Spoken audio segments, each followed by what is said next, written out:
Nouveau coup dur pour les compagnies aériennes. C'est vrai que c'est tout le secteur du tourisme qui est touché et qui avait déjà beaucoup souffert après ce long épisode du Covid.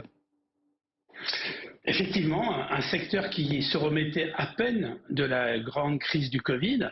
Et puis pour Dubaï, pour les Émirats arabes unis, pour le Golfe, c'est véritablement une catastrophe parce qu'ils ont énormément misé sur le tourisme. Le tourisme, ils avaient compris, à la différence de bon nombre de personnes en France qui ont fait beaucoup de tourisme bashing, ils avaient compris que l'attractivité touristique, c'est ce qui générait de l'attractivité économique.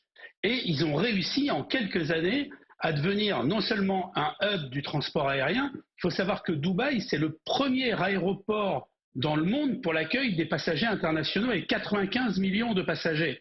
Et ils savent aussi que une destination touristique se construit avec de l'accessibilité et de l'offre d'hébergement. Il y a 156 000 chambres rien qu'à Dubaï. Pour vous donner un ordre d'idée, il y en a 87 000 à Paris. Et donc le secteur du tourisme est devenu un acteur majeur dans le développement économique des Émirats arabes unis.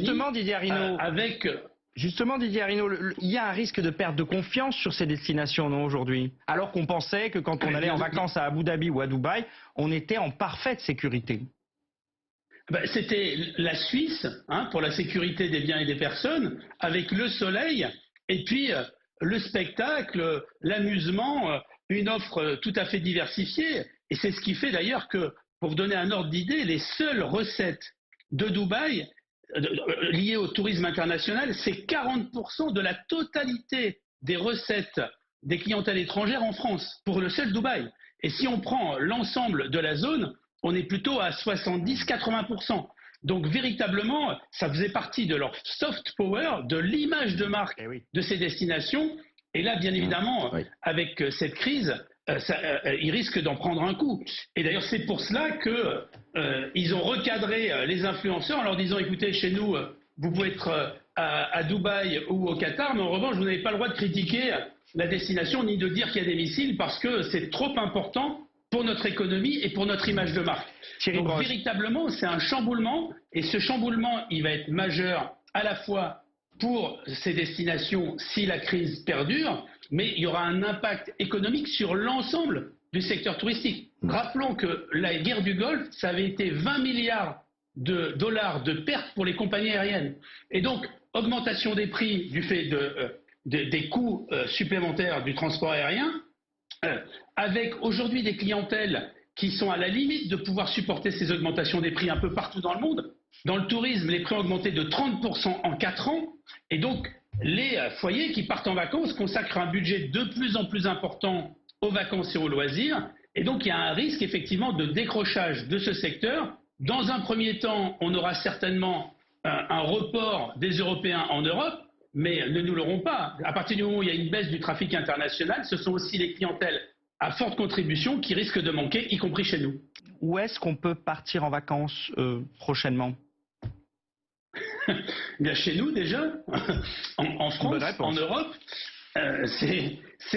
véritablement, nous sommes une très très belle destination touristique. Mais vous savez, personne n'est à l'abri. Nous avons eu nos problèmes, nous aussi, au travers d'attentats, de crises diverses et variées. En revanche, ce que l'on sait, c'est que ce qui va impacter le secteur, c'est la durée du conflit, la médiatisation de ce conflit et le risque physique. S'il n'y a pas de touristes qui meurent dans cette affaire, le secteur s'en remettra. En revanche, s'il y a une catastrophe, s'il y a des morts liés à ce conflit, évidemment, ça sera un arrêt directement des réservations.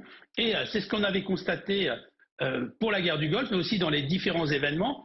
L'Égypte se remettait à peine de la crise à Gaza, de la crise Israël-Liban. La Jordanie a été impactée de façon considérable. Ils se remettaient à peine. Et maintenant, ce sont les pays du Golfe qui avaient été relativement épargnés parce qu'ils avaient cette image de marque absolument extraordinaire. Donc, véritablement, vous savez, la guerre, c'est bon pour personne et aussi pour le secteur du tourisme. Et j'ai envie de dire, c'est presque secondaire.